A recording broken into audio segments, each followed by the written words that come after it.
I love GTD, getting things done. I mean, figuring out a workflow and managing parts of your life uh, in a much more effective manner than you may have been used to.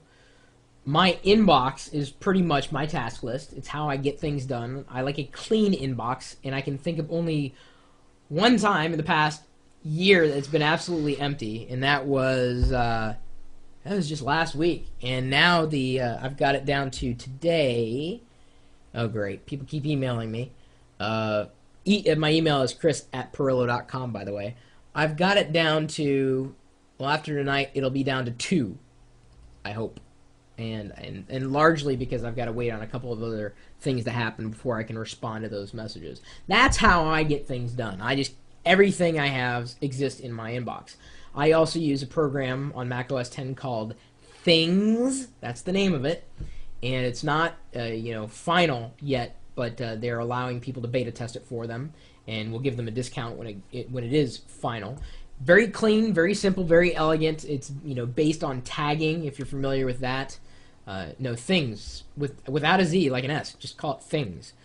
And tagging is something where instead of filing it in a folder, you can file it in a folder, but then if you say the keywords associated with this task or this idea are black, button, remote, control, Canon. I'm looking at my remote control here. And so I would tag this remote control with those words, those keywords. And that way, if I can't remember the task or I want to categorize the task, I can categorize by tag, not just by folder. This could help you stay more organized because tasks just aren't good in and of themselves or necessarily in general categories. This is why there's been such a flood of GTD applications, getting things done, both on the web or on your desktop, quite possibly. I've got an email here from Tyler Jones on how to manage your inbox to help you GTD.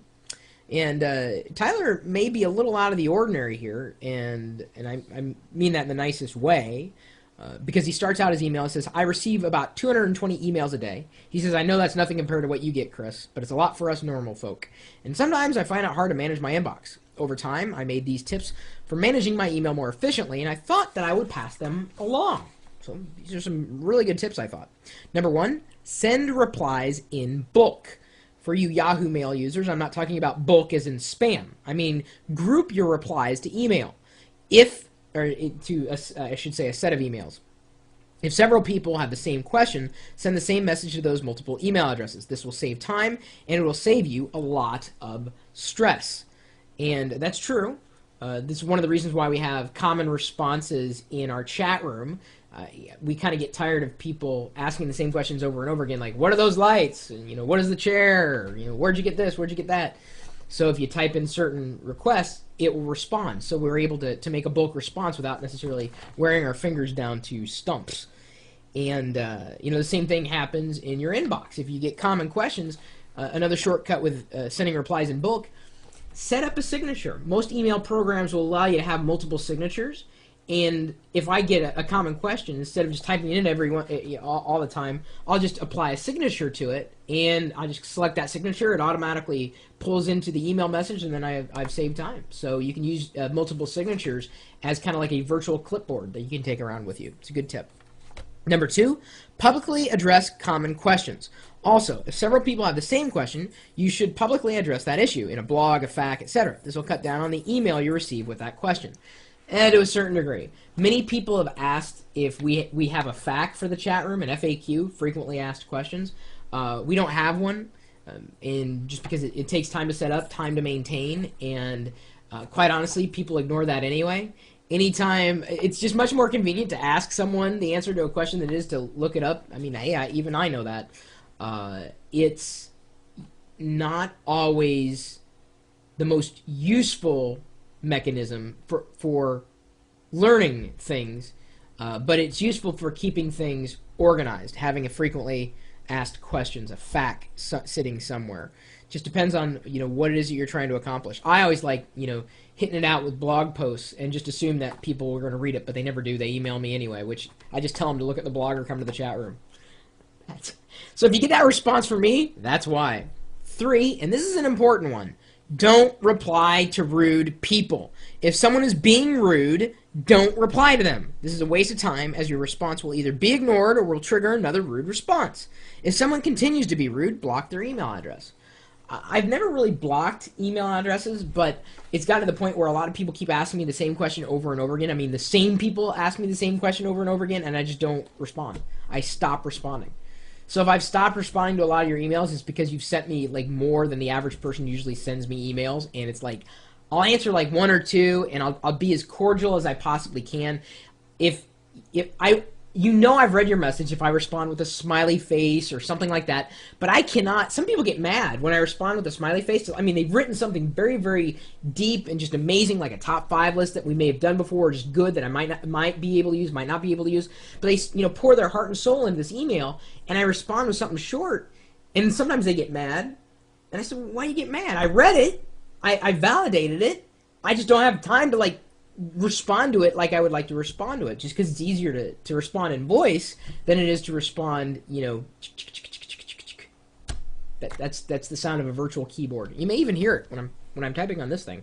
You'll hear me doing that. But rude people, if you don't get a response, it doesn't mean anything. If you do get a response that isn't to your satisfaction, I apologize. And I get rude emails all the time, and usually the rude emails that I like responding to are the ones that people have poured their heart and soul into and like made into a personal attack, and those I'll respond to with a smiley face. That really upsets them. I don't delete them, I respond to them with a smiley face. Because it just kind of deflates their argument. They're calling me a moron or whatever, and I just smile. Nothing I can do about it, it's just email. Number 4, have a good spam blocker. This is also very important. No junk should get through, or as little junk as possible. Gmail on the web is a good example, and Thunderbird on the desktop is also good. In fact, even if you do not use Gmail for your primary email, you can route your regular old email, like any old email account, so long as I think it's POP3 or IMAP, through Gmail. Use Google's spam filter, and then receive it back out on your desktop how you normally do. That's how a lot of people have spam management. They use Gmail's filters because they're so strong. I tried that. It was before Google had IMAP, and it was a little difficult to manage the spam because I got a lot of spam. And quite honestly, I didn't realize how much I needed a server-side spam blocker until I got onto my current email system, which is an Exchange account. A lot of it happens on the back end. And some of it would happen on the front end, but I think Outlook's junk mail filter, bad. Mail apps, junk mail filter on OS X does an okay job. It does a better job. There are far fewer false positives than there were in Outlook, that's for sure. If you can, though, for spam blocking, try to get one that's on the server, because that's less that you have to go through on the desktop. And there are going to be, good emails that get trapped. You just kind of have to watch the trends over time and, follow up with people if you haven't heard from them in a while. And, if they don't respond, maybe your message wasn't that interesting, or they just can't respond, or they just haven't had time yet. Number 5, make your responses short and simple. I've said it before, I'll say it again. Don't type extremely long responses to email. Chances are the person you're sending to won't read through it. Just explain the basics in a sentence or two, no more than a paragraph, and hit send. However, be careful with your wording. You don't want to seem curt, as this will probably provoke a rude response. That's kind of what happened to me. But email is good, for lengthy communications about serious topics. I mean, sometimes email is good, sometimes IM is good, sometimes chatting is good. Sometimes blogging is good, sometimes it just all kind of depends. If you are going to send an email, and especially a lengthy email, spell check, break it out into different paragraphs. The emails that I tend not to respond to are the ones that are just like one long paragraph, like one long, and like, oh, I can't do it. I can't do it.